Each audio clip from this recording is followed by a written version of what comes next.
ચાલો ફ્રેન્ડ્સ, આજે આપણે બનાવીશું સિક્રેટ રેસીપી સાથે પાલક પનીર. એના માટે આપણને જરૂર પડશે અનિયન, ટામેટા, આદુ લસણ લીલા મરચાંની પેસ્ટ, રો પનીર અને રોસ્ટેડ પનીર, અને સાથે એવી મેં લીધી છે થોડી પાલક, અને આ છે આપણી પાલકની પ્યુરી. તો ચલો હવે આપણે બનાવીએ પાલક પનીર. જો મેં મસ્ત પાલક ધોઈને રાખી છે, એનો અવાજ બી આવે છે એકદમ કડક. આવી કડક એવી પાલક લેવાની જેનાથી આપણું પાલક પનીરનું શાક બહુ જ સરસ બનશે. અને મેં એક બાજુ એને પાણી ગરમ કરવા માટે મૂકી દીધું છે. હવે એ પાણીમાં આપણે નાખીશું પાલક. જો ફ્રેન્ડ્સ, આપણે બધી જ પાલક નાખી દીધી છે.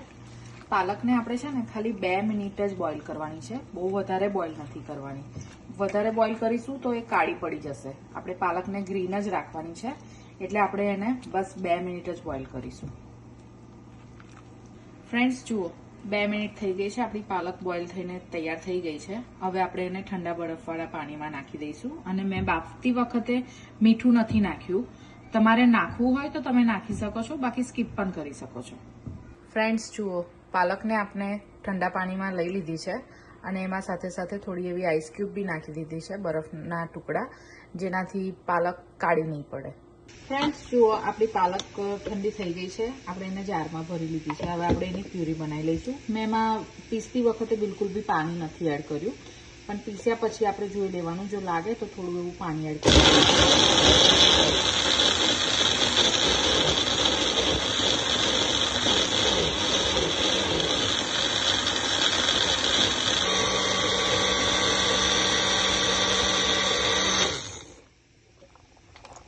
જો ફ્રેન્ડ, તમે જોઈ શકો છો, મેં આમાં બિલકુલ બી પાણી નથી નાખ્યું પીસતી વખતે, તો પણ આપણને જેવી જોઈએ એવી પેસ્ટ બનીને તૈયાર છે. તો ચલો હવે આપણે બનાવીએ પાલક પનીર. તેલ આપણું ગરમ થઈ ગયું છે. હવે આપણે એમાં થોડી હળદર નાખીશું, થોડું લાલ મરચું, ધાણા પાવડર, જીરું પાવડર અડધી ચમચી, અને થોડો એવો ગરમ મસાલો, અને લાસ્ટમાં આપણે એડ કરીશું મીઠું. જુઓ ફ્રેન્ડ, પનીર આપણા શેકાઈ ગયા છે. બસ આનાથી વધારે ક્રિસ્પી નથી કરવાના.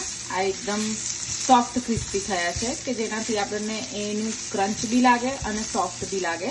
ખાવામાં ચવડ થાય એવા પનીર નથી, આ એકદમ સોફ્ટ પનીર છે.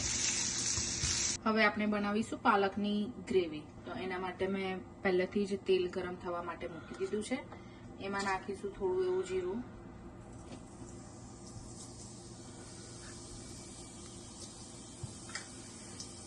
જીરાની સાથે આપણે નાખીશું 2-3 એવા લાલ સૂકા મરચા, અને જેવું જીરું અને મરચા થઈ જાય એટલે તરત આપણે એમાં ડુંગળી નાખીશું.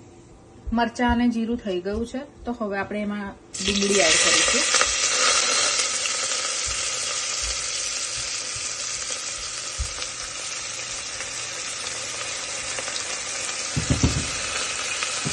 અને ડુંગળીનો કલર બદલાય ત્યાં સુધી ડુંગળી આપણે થવા દેવાની છે. ફ્રેન્ડ્સ, તમે જોઈ શકો છો આપણી ડુંગળીનો કલર બદલાઈ ગયો છે. અને હવે એની સાથે ઝીણા સમારેલા ટામેટા આપણે નાખી દઈશું. ટામેટા અને ડુંગળી મેં ઝીણા સમારેલા છે. તમે ચાહો તો એની પેસ્ટ બી બનાવી શકો છો, પણ ઝીણા સમારેલા હશે તો ગ્રેવી ખાવામાં એક ક્રન્ચીનેસ આવશે, જેનાથી તમને ગ્રેવી ખાવાની ખૂબ મજા આવશે. તો બને ત્યાં સુધી ઝીણા સમારેલા ડુંગળી અને ટામેટા નાખવા, ગ્રેવી અવોઇડ કરવી. ટામેટા નાખી દીધા છે. ટામેટા નાખ્યા બાદ આપણે તરત જ ટામેટાના ભાગનું મીઠું નાખી દેવાનું, જેથી ટામેટા જલ્દીથી પાકી જાય. ટામેટાને શેકાતા વાર લાગતી હોય છે, એટલે તમે મીઠું નાખશો તો ટામેટા જલ્દીથી શેકાઈ જશે, એટલે મીઠું નાખવું જરૂરી છે. જુઓ, આપણું ડુંગળી અને ટામેટા શેકાઈ ગયા છે. હવે આપણે એમાં 1 ચમચી આદુ, લસણ અને લીલા મરચાંને મેં વાટીને લીધા છે. તમે એને પેસ્ટ બી લઈ શકો છો અને વાટીને બી લઈ શકો છો. તમને જેવું ભાવતું હોય એવું તમે લઈ શકો છો. આદુ, લસણ અને લીલા મરચાંની પેસ્ટ સાથે એક સિક્રેટ શેર કરીશ.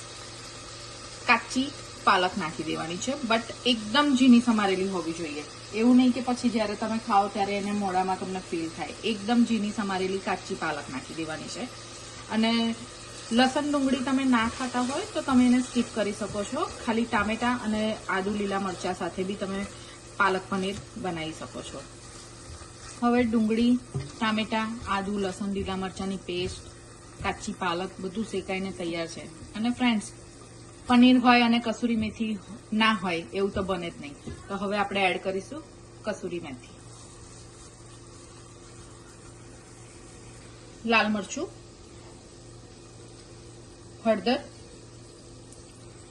ધાણા પાવડર, જીરું પાવડર અને થોડો એવો ગરમ મસાલો.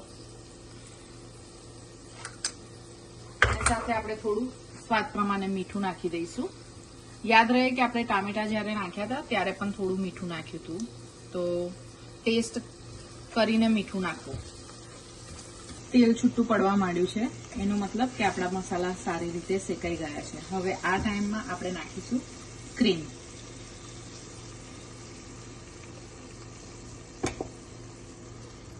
ક્રીમ નાખીને બરાબર બધું મિક્સ કરી લેવાનું. અને લાગે તો આ ટાઈમમાં થોડું મીઠું નાખી આપવાનું. જો મીઠું ઓછું લાગતું હોય તો ટેસ્ટ કરીને થોડું મીઠું એડ કરી દેવાનું. ક્રીમ નાખીને તરત આવા બબલ આવે એટલે આપણે તરત જ પાલકની પ્યુરી એડ કરી દઈશું. જો ક્રીમ અને પાલકનો કલર મિક્સ થયા પછી કેટલો સરસ એવો કલર દેખાઈ રહ્યો છે.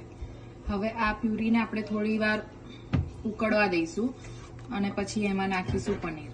થોડી વાર 5 મિનિટ આને આમ જ થોડી ઉકળવા દેવાની છે. જુઓ ફ્રેન્ડ્સ, પાલકનો કલર કેટલો સરસ છે.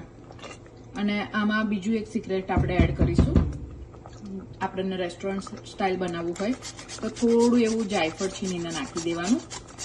એનો ટેસ્ટ બી ના આવવો જોઈએ અને એવું બી લાગવું જોઈએ કે હા જાયફળ છે, પણ એવી રીતના થોડું જાયફળ એડ કરીશું. પ્યુરી આપણી થઈ ગઈ છે. હવે તમે જોઈ શકો છો એ ધીરે ધીરે થીક પણ થવા માંડી છે. તો આ ટાઈમે આપણે રોસ્ટ કરેલા પનીર પહેલા એડ કરીશું. જો ફ્રેન્ડ્સ, મેં રો પનીરની સાથે રોસ્ટ પનીર બી નાખ્યા છે. હું બંને પનીર નાખું છું થોડા થોડા, હાફ હાફ કરીને, કેમ કે મારા ઘરમાં એવી રીતના થોડું વધારે ભાવે છે કે ક્રન્ચી અને સોફ્ટ પણ. અને હવે આપણે પાલક પનીરને થોડી વાર ઢાંકીને સ્લો ગેસ પર 15 મિનિટ થવા દઈશું.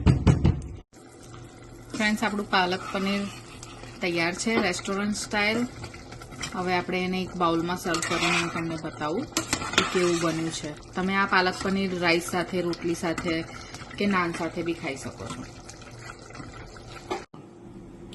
જો ફ્રેન્ડ્સ, આપણું પાલક પનીર બનીને તૈયાર છે. કેટલું સરસ દેખાઈ રહ્યું છે, જોતાં જ ખાવાનું મન થઈ જાય. એના ઉપર આપણે ગાર્નિશ કર્યું છે આદુ અને ધાણા. હવે થોડીક એવી ક્રીમ નાખીને આપણે એનું ગાર્નિશ કરી દઈશું. તૈયાર છે આપણું restaurant style palak paneer. Friends, તમને મારી આ રેસીપી કેવી લાગી એ જરૂરથી જણાવજો. એન્ડ તમારા ફ્રેન્ડ્સ અને ફેમિલી સાથે પણ શેર કરજો. Thank you for watching.